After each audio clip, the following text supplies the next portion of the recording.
here. Our first panel, I am honored to welcome Ms. Fon Yun, a member of the legislature of Taiwan. She will be zooming in with us, I believe, for the Democratic Progressive Party, who joins us virtually from Taiwan.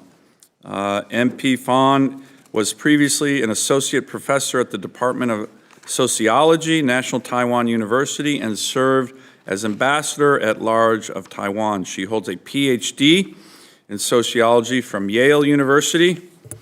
We'll forgive her for that. No, that's a joke. And has been a champion of democracy for decades, participating in various pro-democracy movements in Taiwan, including the 1990 Wild Lily Student Movement and the 2014 Sunflower Movement. She is also currently serves as an advisor for Democracy Without Borders and is a member of the Interparliamentarian Alliance on China. So without further ado, hopefully we have the connection here. Virtually, we'll have MP Fon with her testimony. You are now recognized. Okay, Chair Senator Sullivan, Co-Chair Representative Smith, Senator Merkley, and the CECC members. Thank you for having me as a witness today. I would also like to thank the U.S. Congress and administration for your long-standing bipartisan support for Taiwan. Last fall, our national baseball team won the World Baseball Softball Confederation's Premier 12 Championship, but our players were not allowed to wear jerseys bearing our country's name, nor could they proclaim our country's name in public. After hitting a divisive 3-run home run, our team's captain pointed to the blank space on his jersey where Taiwan should be, celebrating the name that cannot be named. This is the reality we live with, constantly being silenced by the PRC. However, enduring such political warfare has also built up our capacity to resist. As the title of this hearing suggests, in addition to growing military threats and economic coercion, the PRC's political warfare against Taiwan has also escalated.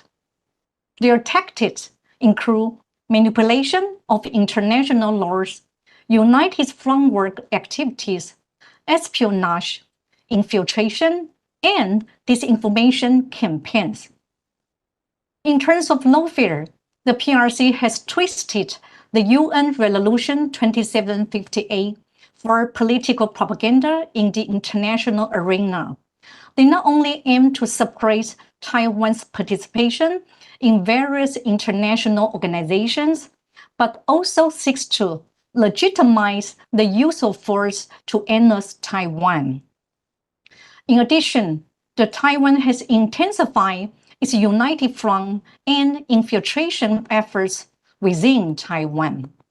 According to our National Security Bureau, the number of spy activity indictments in 2024 was 4 times higher than in 2021, rising from 16 to 64. Targets include the military, the parliament, both the ruling party and the opposition, and civic groups.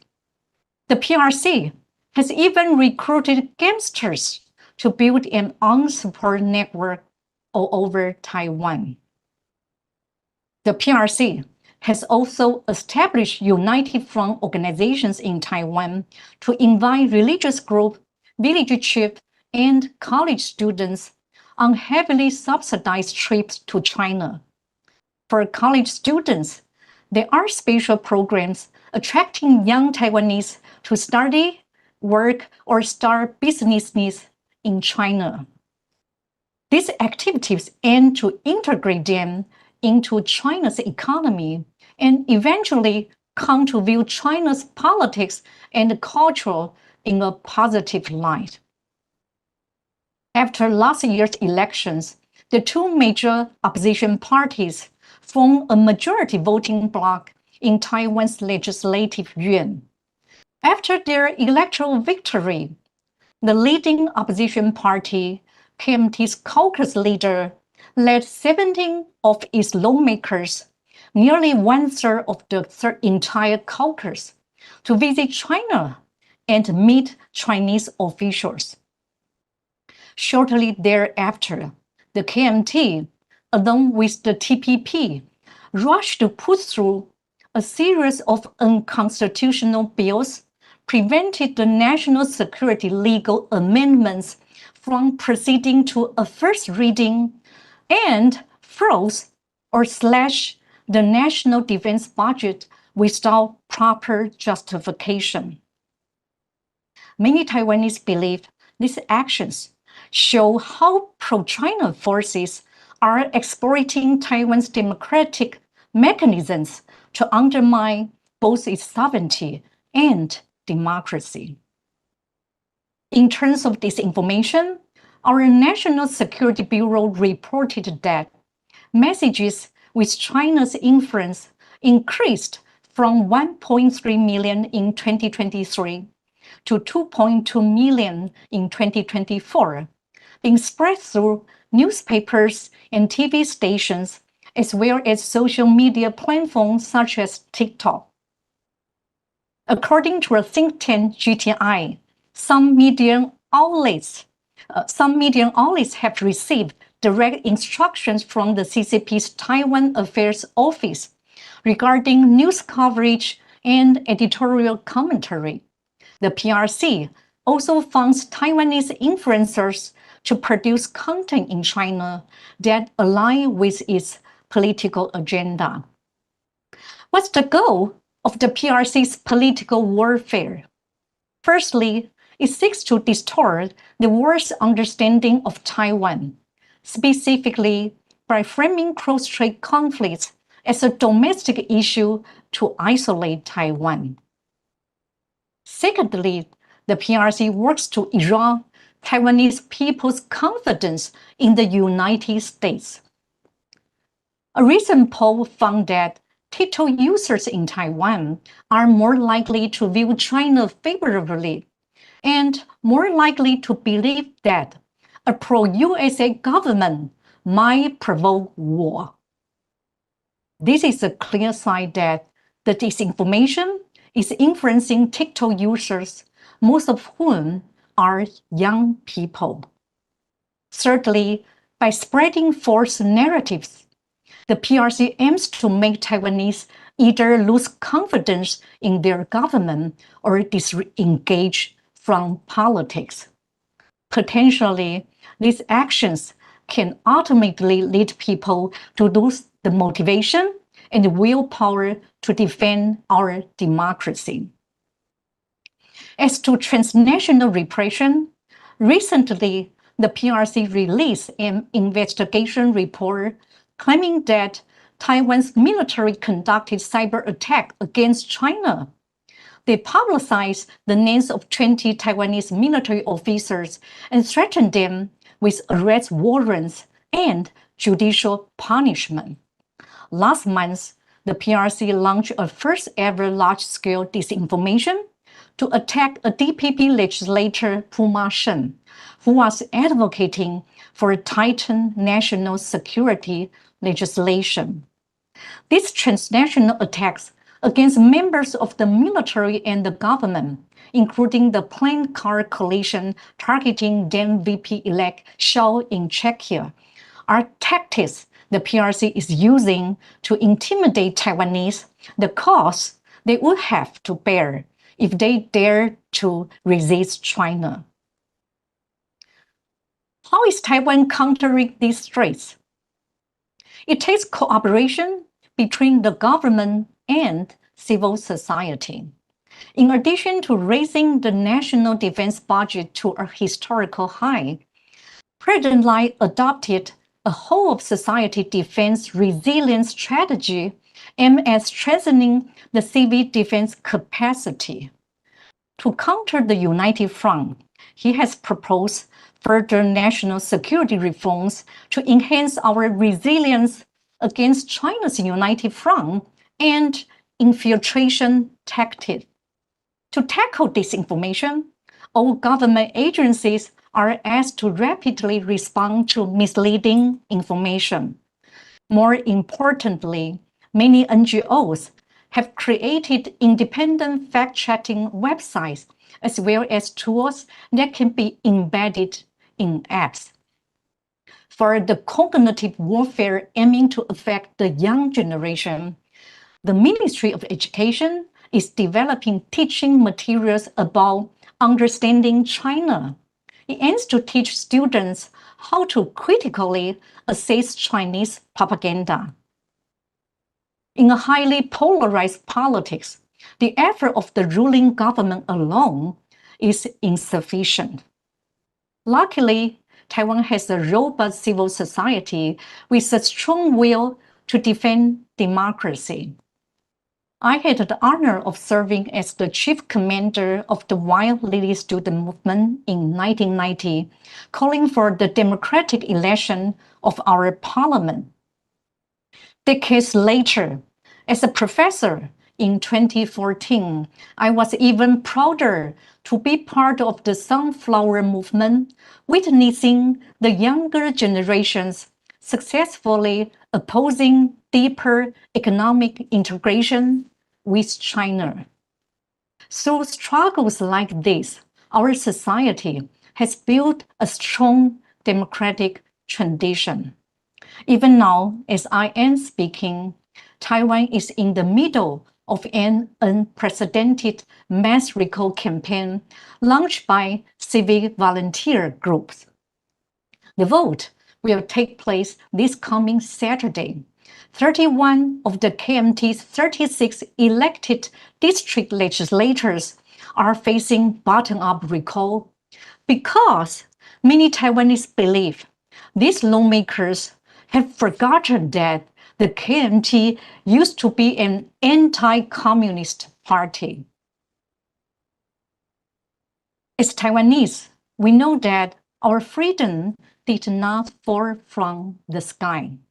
Generations of Taiwanese have fought and made sacrifices for our own democracy. We are working very hard to prevent a war from happening. However, Taiwan alone will not be enough to deter China's aggression. As you must all be aware, Taiwan's security is not only critical to the stability of the region, but also key to the global economy. Standing with Taiwan, we can work together to protect our shared value, prosperity, and the rules-based global order. Thank you all for your time and support. Well, thank you, MP Fon, and I want to thank you for testifying today and also for your courage over many years and decades on these important issues, and we very much appreciate you participating in this important hearing. I'd like to welcome retired Rear Admiral Mike Studman, a former commander of the Office of Naval Intelligence. Throughout his career, Admiral Studman has led intelligence operations at every level, from the tactical to the strategic, and supported combat operations, including Desert Storm, the Balkans, in Afghanistan. Admiral Studman's joint assignments as a flag officer included Director of Intelligence for the nation's largest combatant command, Indo-PACOM, where I first got to meet and know Admiral Studman when our military billets overlapped, and as the Director of Intelligence for U.S. Southern Command in Miami. He has held major command posts as a captain, including the Joint Intelligence Operations Center for U.S. Cyber Command, and Admiral Studman now currently serves as a National Security Fellow at MITRE and is on the Board of Advisors of the National Bureau of Asian Research. Admiral, thank you for your decades of service to our country. Good morning, Chairman Solomon, Co-Chairman Smith, and distinguished members of this commission. Appreciate the kind introduction, and also, in addition to our time in Hawaii together in the Four Stars office, it was great to have you come over to the Office of Naval Intelligence for, our chat. I valued that greatly, and hopefully it was useful to you. I spent 35 years in the military and at least half a dozen tours dealing with Indo-Pacific matters in one way or another. Thank you for the opportunity to appear before you to discuss PRC political warfare against Taiwan. I'd like to open by describing my direct engagements with Taiwan over recent years. I visited Taiwan 3 times as the Director of Intelligence for Indo-PACOM. I happened to be the first 2-star active duty flag or general officer to visit Taiwan in over 40 years when I flew to Taipei to brief President Tsai in 2021. I was directed by the NSC and the OSD, Office of Secretary of Defense, to outline PRC military courses of action up to an invasion. During this briefing, and another one I delivered a year later in 2022 to share lessons from Russia's invasion of Ukraine, I highlighted the most serious threats to Taiwan's survival. While we mainly discussed high-intensity combat operations under modern conditions, one of the major points I made was that Taiwan wouldn't survive if it only focused on an outside-in strategy of hardening its outer shell with military forces. Taiwan would need to apply equal efforts at strengthening its gooey center to ward off threats from the inside. Decades of PRC political warfare machinations had created vulnerabilities inside Taiwan that the PRC wouldn't hesitate to exploit during an attempted takeover. Taiwan would need to get real about these pre-existing omnidirectional threats. This conversation naturally led to discussions that went beyond merely stopping the PRC offshore or on the beaches to improving defense in-depth capabilities, urban operations, strengthening internal security, counterintelligence, fostering better civil-military coordination, and the merits of mobilizing society to engage in people's warlike actions that allow an inferior to defeat a superior. After my presentation, President Tsai declared she had waited 4 years for such a briefing, and she came over to me in a time of COVID, and we knocked elbows together. To Taiwan's credit, they had already passed an Anti-Infiltration Act in 2020 and taken other measures to protect themselves over time. But in the 3 years since those engagements that I had out in Taiwan, and as the PRC became more aggressive in all domains, Taipei has done even more to strengthen its porcupine defenses, including by fielding more asymmetric capabilities, and has undertaken a range of judicious measures to better protect itself internally. In my written testimony, I provided a specific list of actions Taiwan has taken or is in the process of taking to deal with persistent PRC attempts to co-opt, subvert, and manipulate Taiwan's citizens. You should know that Beijing's political warfare efforts are relentless, pervasive, and all-encompassing. The aim of CCP political warfare is to isolate Taiwan internationally, weaken domestic support for either de jure or de facto independence, and soften the Taiwanese people's resistance to annexation. Beijing uses all instruments of national power to convince the Taiwan people that unification is inevitable and resistance is futile. It may be useful to think about Beijing's political warfare efforts as a highly orchestrated, interconnected, and multi-tiered set of activities that include white, gray, and black elements. White or overt means involve CCP diplomatic actions, official media propaganda, military operations, and trade relations that are all used as levers of influence. Gray or semi-overt means involve such actions as Chinese Coast Guard, maritime militia, and ghost fleet, encroachments in the maritime space, the use of foreign media to propagate and reinforce disinformation, funding and manipulation of political parties, discounted junkets for politicians, academics, journalists, and students to visit China, where they're then influenced by United Front Work Department reps, and co-option of social media influencers and celebrities, and so much more. Black or covert means involve agents in place for the purpose of espionage, influence, and/or sabotage, recruitment of former Taiwan military, police, and Coast Guard personnel, establishment of sleeper cells and weapons caches, offensive cyber operations, and activation of criminal groups such as the triads in Taiwan for various purposes ranging from harassment to potential assassinations.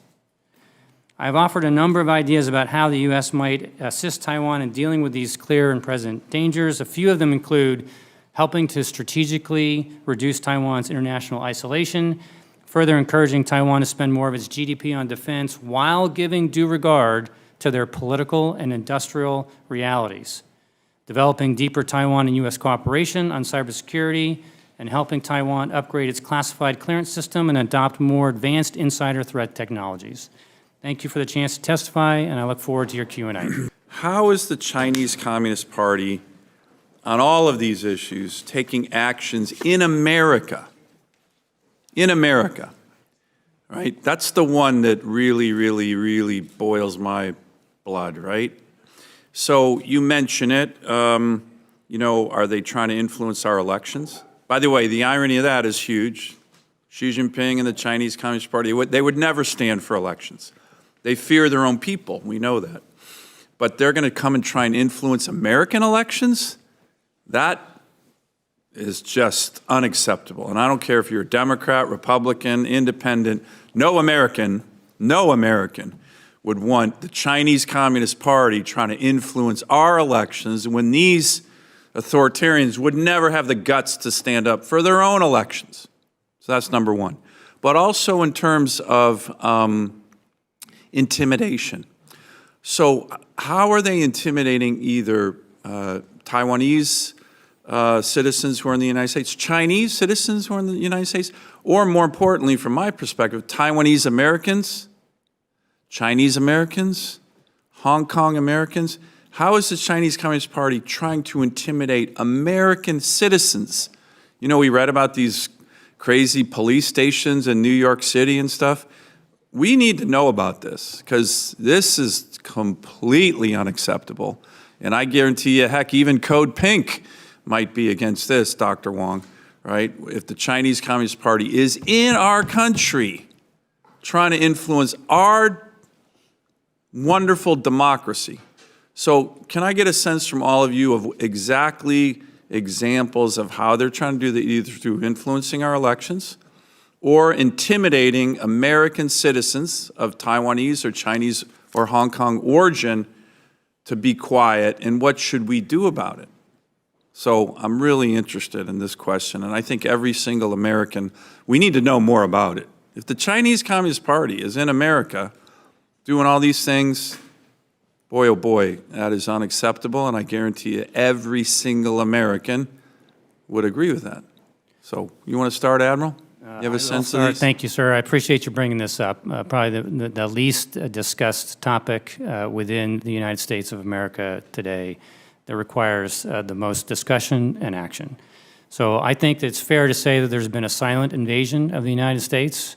There was a book that was written Silent Invasion. Silent Invasion. There was a book written about that when Australia faced the same kind of things, and they addressed it, and they've taken measures to better protect themselves. We need to do so as well. I have a list of things that maybe would provoke some thought here about examples of Chinese influence. First of all, Hollywood remains beholden to CCP censors, and they're actively painting a benevolent PRC. And so we don't have the entertainment industry that's available to describe these things to the American people in a way that they might over time come to understand, particularly if they distrust government. But government itself has failed, I think, to be able to describe. So can you just on the, sorry, I want to make sure you get through all your list, but just on that, Hollywood is beholden to Chinese communist censors. That's a pretty dramatic statement, right? Hollywood's very powerful in America, around the world. Do they go to the masters in Beijing and say, please, Mr. Xi Jinping, is it okay to do a movie or not a movie? Like, how bad is that? So there is less dependency today on the Chinese market because many movies can't actually go there and profit the way they used to. But for many years, the movie makers would, in fact, if they wanted to sell their movie in China, they would allow their scripts to be reviewed by the CCP censors. And over time, they knew what the left and right limits were, and then they could self-censure, which is actually a metric of the success of political warfare when you self-censure because you know what you're supposed to say and not to say. Yeah, that's shameful. Right. Other issues, universities have been hooked on Chinese tuition dollars. Academic freedom has been threatened. There are examples of this. Scientific and laboratory cooperation continues to transfer the seeds of innovation to the Chinese. There's been recruitment of ethnic Chinese from inside the U.S. government and businesses, influence attempts at the local and state level designed to create dependencies that then the Chinese can leverage, including pressure on the federal system, multimedia influence operations with Chinese-owned or influenced media capabilities in our country and globally, purchase of property near U.S. sensitive facilities and bases, which we're getting after, of course, thanks to Congress's help. We have operations inside U.S. critical infrastructure that CISA has talked about, but this is at the national all the way to the municipal level in the United States. Cyber espionage has been well covered, but that continues to be $200 to $600 billion. That's trillions of dollars of U.S. IP that has gone over to fuel China's modernization and their rise. Also buying stakes in U.S. companies to get tech secrets. All of these are part of sort of standard CCP exploitation malign actions. There's been discussion about many of these things. We've taken certain actions to strengthen our capabilities, but I think we have a long way to go. On offshore wind, I've been leading the effort in the House in exposing that offshore wind carries egregious negative consequences to radar, where you will not see your own planes, ships will not see ships that are right in front of you. The National Academy of Sciences did in 2022 a big, thick, voluminous, well-documented, heavily footnoted study that said there's no workaround. Radars will be rendered inferior and if not defunct completely, and yet we're looking to build them off my coast, and I'm fighting it like crazy. Taiwan has a similar problem, and I know academics and others have spoken about the impact it might have for their national security, and Admiral, you might want to speak to that, because I think if you're blind, you don't see what's coming, and your own planes can't even operate in a way that's effective, then you've got a problem, and your security is, Senator Berkeley, did you want to ask questions before you go? Oh, you're going to come back. Great, thank you. So if you could maybe speak to that. Even Norway and countries that are afraid of Putin, they have been raising alarms about offshore wind. And, again, there's 5 studies. The most important one of all is the National Academy of Sciences. And they have said, watch out. We have a real problem with this in terms of our national security and aviation, that's civilian as well. Again, on this issue, right behind you is Bob Fu. 2 weeks ago, big gathering right here in the Capitol on the oppression of the Muslim Uyghurs. His wife was accosted by a provocateur who got this close to her in order to incite something. Bob's house, when it was in Texas, had all of these people from the Chinese Communist Party making life miserable. He had to move. And so another manifestation of this transnational repression. So again, going back to the first question, how well or poorly are we doing? Is it a priority?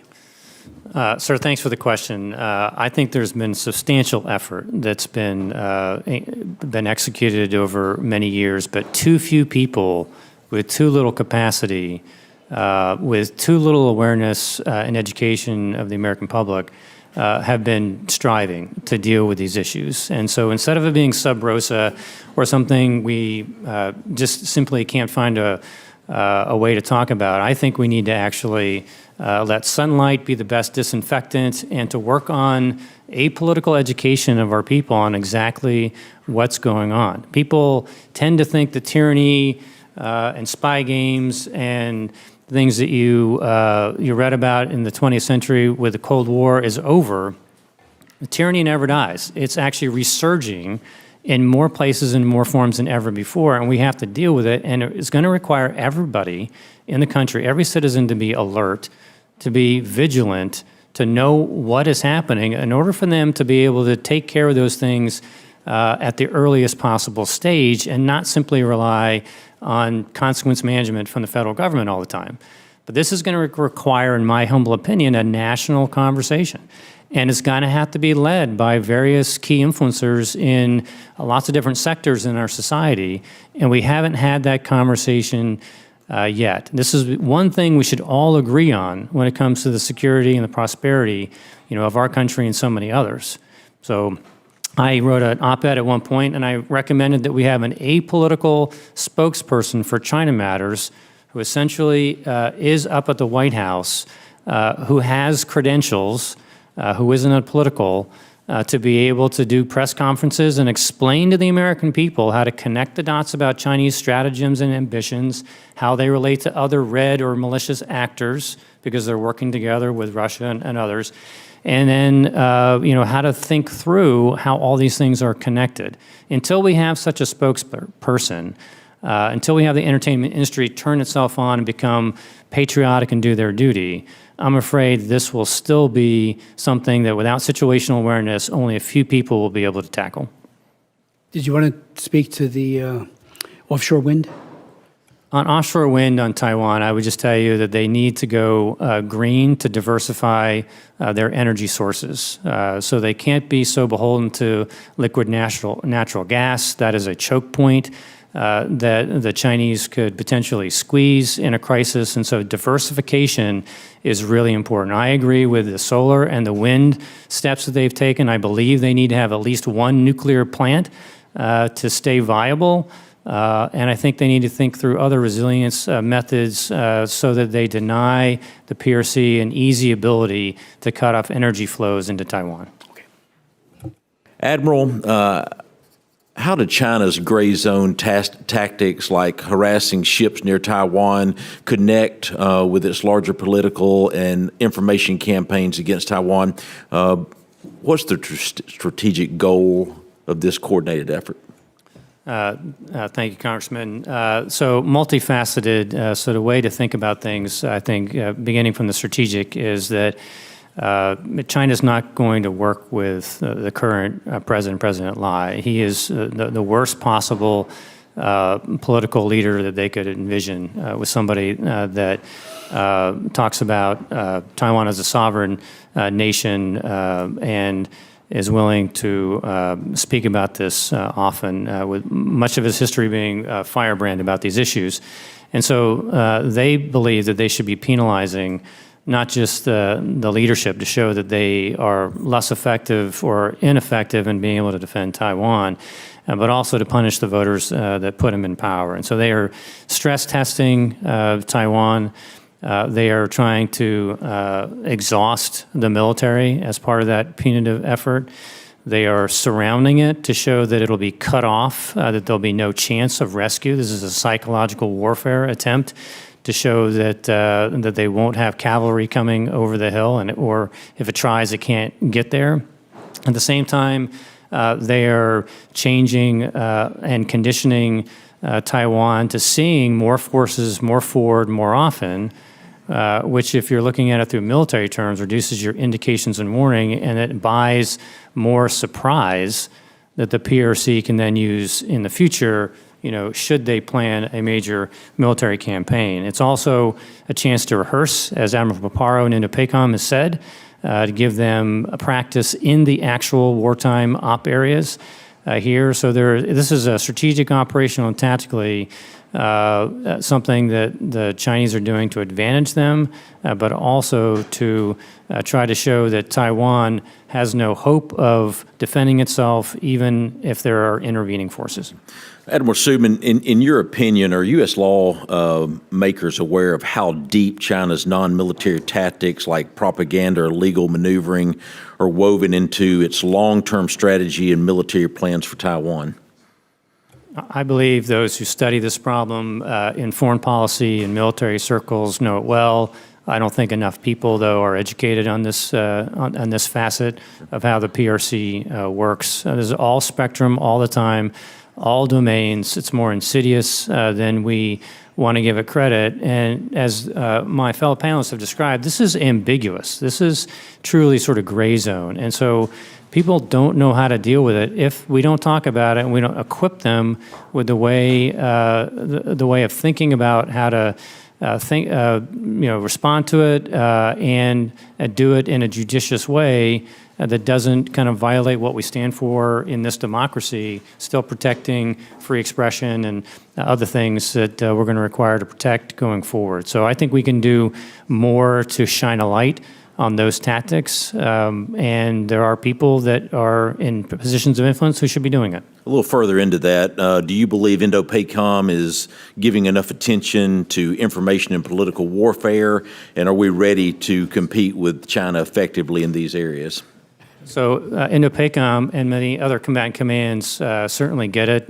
Much of the Admiral Paparo's Prevail strategy, as he calls it, has information highlighted in it. He describes that every military operation should be suffused with information elements. The problem is that one military, officer in charge of the Pacific can't do it alone. When it comes to dealing with these things, you need support up the chain of command, and you need to have the National Security Council be working interagency efforts to use all instruments of national power, including the strategic messaging components that exist at the national level, to be able to support and complement what would be happening out in a place like Indo-PACOM. This is where we've been weak.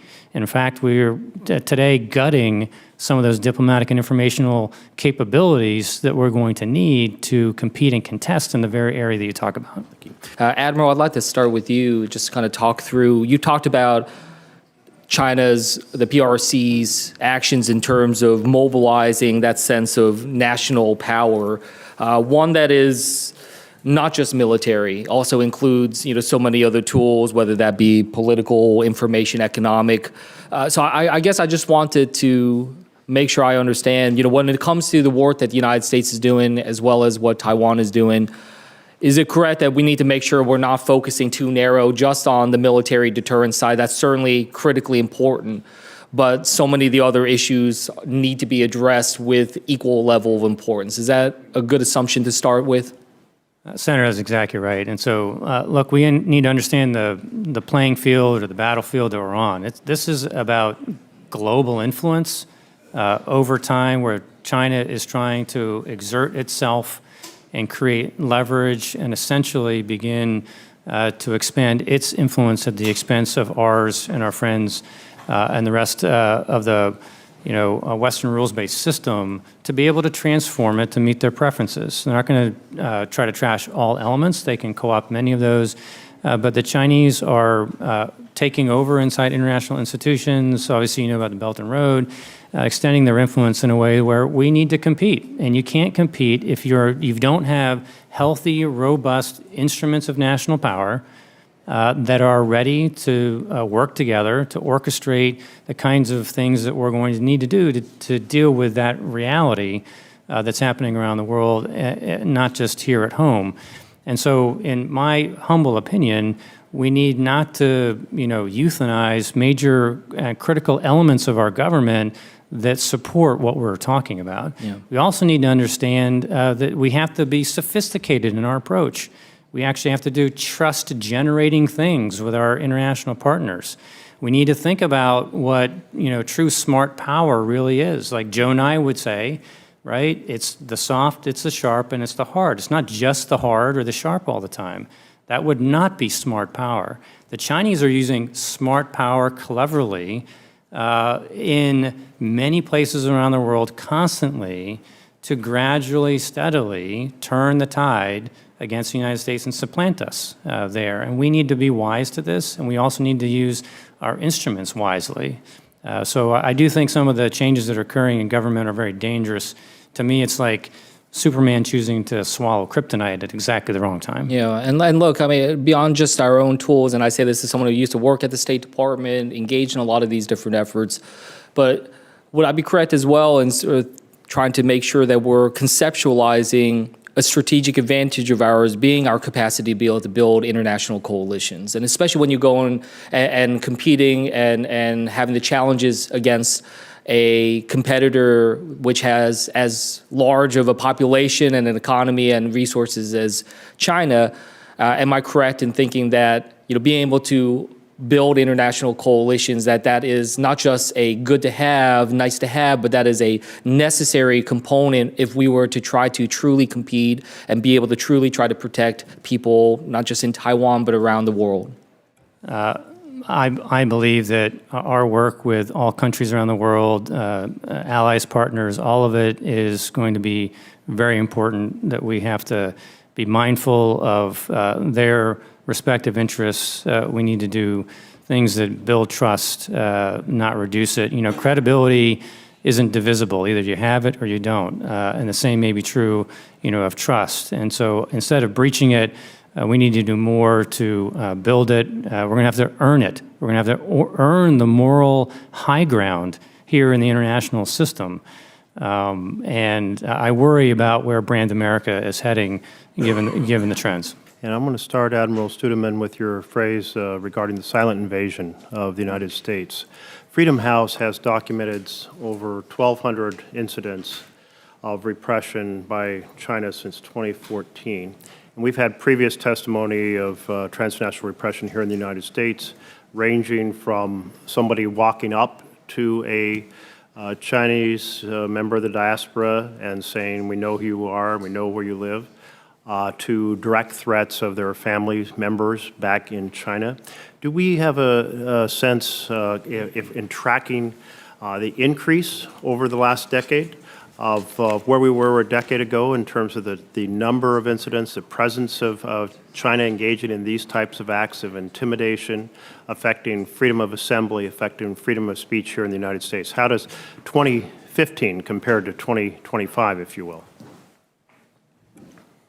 Sir, I don't have the statistics on that. I'm sure somebody does. Maybe my fellow panelists have some data, but one can essentially say that there is pressure to continue to do more around the world, not just here, as part of the sort of the political direction from Beijing to deal with any anti-China voices that exist anywhere. I think if you go back historically, I think I recall in 1984 there's an assassination of a Taiwan person, and so done by, I think, some criminal gang that was working as a proxy for the PRC. And so, look, the idea of pressure in all forms up to killing, including rendering in a variety of different ways, all that stuff has happened on our soil. And we need to understand that that's sort of the brutal fact of our existence. So we're going to have to confront these dangers and figure out a way to protect those who are here that might face those kind of approaches by CCP and their proxies. The last question I want to pose, because my time's expiring, and that's a question I've posed on every one of these gatherings, is what is an effective strategy to respond? There are one thing that I have pressed for is for the FBI to have a hotline with Chinese-speaking individuals and high security so people feel comfortable reporting incidents of transnational repression when they occur. The FBI has been very reluctant to have any sort of dedicated effort in that regard. A second is, so are there things that should trigger specific responses in terms of, for example, trade sanctions? And the chairman has mentioned that in the context of military aggression. But are there things that, in terms of transnational repression, that should trigger responses? If there's documented incident of the Chinese government engaging in some of these escalated events that we're starting to hear about, does that increase their tariff of products coming into the U.S.? Or what other leverage tools are there for us to really dramatize the unacceptability of China interfering in our freedom of speech and our freedom of assembly? Whoever would like to take a stab at that. If you have a persistent, comprehensive, never-ending threat, then you need to deal with it with persistence, with comprehensive strategies that go up and down the chain, so it's both the depth and the breadth. This, to me, is one of the only ways to approach that kind of wicked problem that's being presented to us. And so we talked about education as a starting point. To me, this is something that has to be part of a continuing conversation with the country, but I do think that there are a variety, a family of things that we're going to have to do in concert with one another, because I don't think you're going to find a silver bullet, on this, but worth debating and worth figuring out, what actually is more effective. And I think we should listen to Taiwan, which has a lot of experience in these matters, and some of the techniques that they've been using, as well as others that have faced this kind of action from China. So instead of sort of figuring it out on our own, we should do a listening campaign, and I believe we ought to have, the kind of dialogue that allows us to speak internationally about Chinese political warfare in a more regularized way with representatives from a variety of different governments. To me, that gets to both exposure of what they're doing. It also gets to best practices that people may be using that may be more effective in countering what we're talking about. Admiral, real quick, the police stations in New York and so what was that? That was kind of crazy. Yeah, so those, what the hell was that? Senator, those were fronts to go ahead and be able to keep watch on the Chinese diaspora and be able to... Physical buildings of Chinese communist officials in New York keeping track of American citizens? That's right, and those... you gotta be kidding me. To apply pressure points on Chinese to behave, and those who maybe were considered too oppositional to be able to deal with those. So, well, those kind of things, if we can get more specifics, if the average American knew about that, again, Democrat, Republican, doesn't matter. We're a free country, and we should not have the gosh darn Chinese Communist Party trying to intimidate Americans on our soil. No way. Let me give you another example. It's a bill I had with Senator Warren to give you the breadth of sense of the bipartisan nature of this. Last year, when Senator Merkley was talking about effective strategy, our bill said, hey, if there's evidence of the Chinese Communist Party trying to manipulate American elections, again, they would never stand for elections, they're going to manipulate our democracy, then we, our intel agencies, you know a lot about this, Admiral, will do everything we can to get out all the information we can, break down the Chinese firewall, which we probably can do, on how corrupt all the leadership of the Chinese Communist Party is, and let the Chinese people know about that, right? I mean, I think Xi Jinping's sister is a billionaire. How'd that happen? So let the Chinese, you want to mess with our democracy? Here you go. What do you think about that? Like, we need to go on offense here, right? I mean, these guys are coming after our democracy. If we got the goods on them, we can let people in China know just how corrupt their leaders are. What do you think about something like that? That was a bill that Senator Warren and I had, very bipartisan. She and I don't necessarily represent the different wings of our parties, or we kind of do, but what do you think of something like that? A little bit of offense here. Sir, why are we the punching bag? Senator, I agree with your sentiments and all this and the passion, and I wish more people felt it and were able to be empowered to get after it. We were able to set up in the intelligence community a foreign malign influence center. It began with Russian election interference. Yeah. It needs to grow and expand. Putin's one of the richest guys in the world.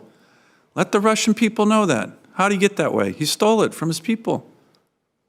You think that would be helpful, though? I think that center that is witting to all levels of classification and knows what we should know about what's happening should compile it. They should synthesize, they should analyze it, and they should be reporting on it. And on top of that, not just within classified circles, I believe we need to be better at selective disclosure of classified cases that you're talking about, and while still protecting sources and methods, which we can do.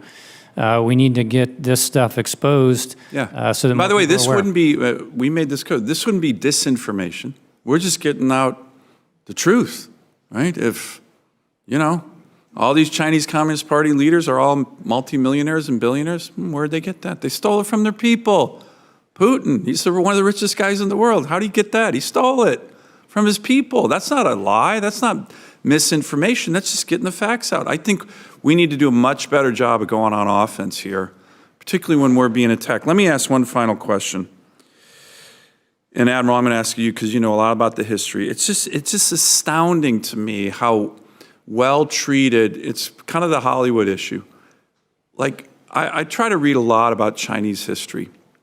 And one thing that comes back to me all the time is how Mao Zedong was somebody who, he literally was responsible for policies that killed, I don't know, you make the estimate, 50, 60, 70 million people, his own citizens, killed him, and had some of the most bizarre policies, that the Great Leap Forward, the Cultural Revolution, these were just unmitigated disasters. And yet you have Xi Jinping modeling everything he does on Mao Zedong. That would be like a German chancellor kind of modeling everything they do on Hitler. So how come, why do you think that never comes out? Why do you think our media, our history kind of little kid glove with Mao Zedong's legacy, right? I mean, he killed more Chinese than any other foreign power probably ever. And yet he still lauded his portraits up in red, in the middle of Beijing. What do you think we can do with that, if anything?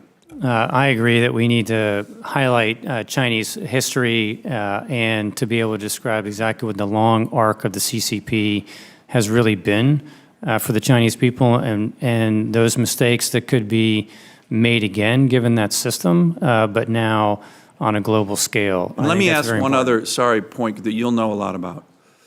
We always talk about Taiwan in terms of China's territorial aggression, but you may have seen this New York Times article, very good, recently had a very deep dive intel report from the Russian KGB or whatever they call themselves now.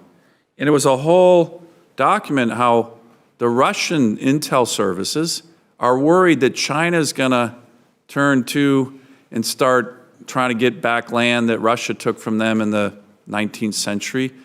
You know, China used to have territorial domination of the Korean Peninsula.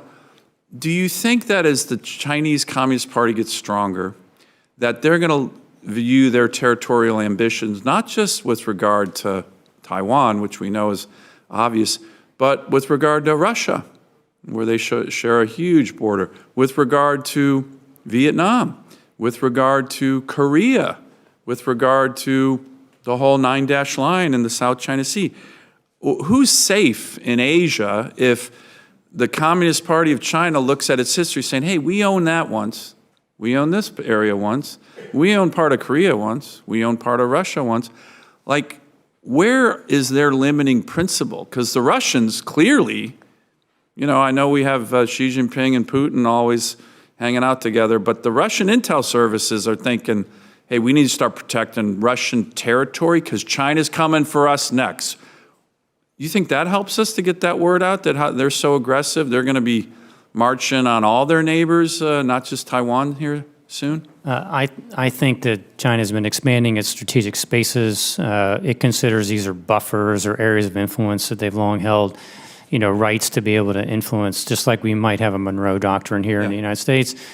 At the same time, if you take a look 360 degrees along every border area of China, if you go to Ladakh or Sikkim or Bhutan or Nepal or Arunachal Pradesh, it's not just the South China Sea, it's not just increased pressure in Southeast Asia or Taiwan, East China Sea. This is a full 360-degree issue. Where they're pushing. Where they are pushing where they can, very opportunistic here and trying to do so slowly in a creeping fashion.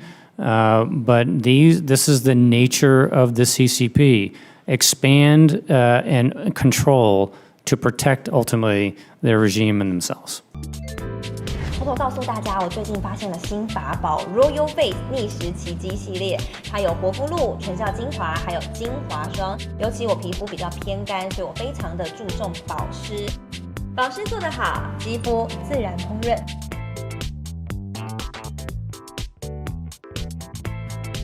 提亮肤色更年轻，抚平皱纹超有感，而且气色变好。用心保养，每天都更美一点。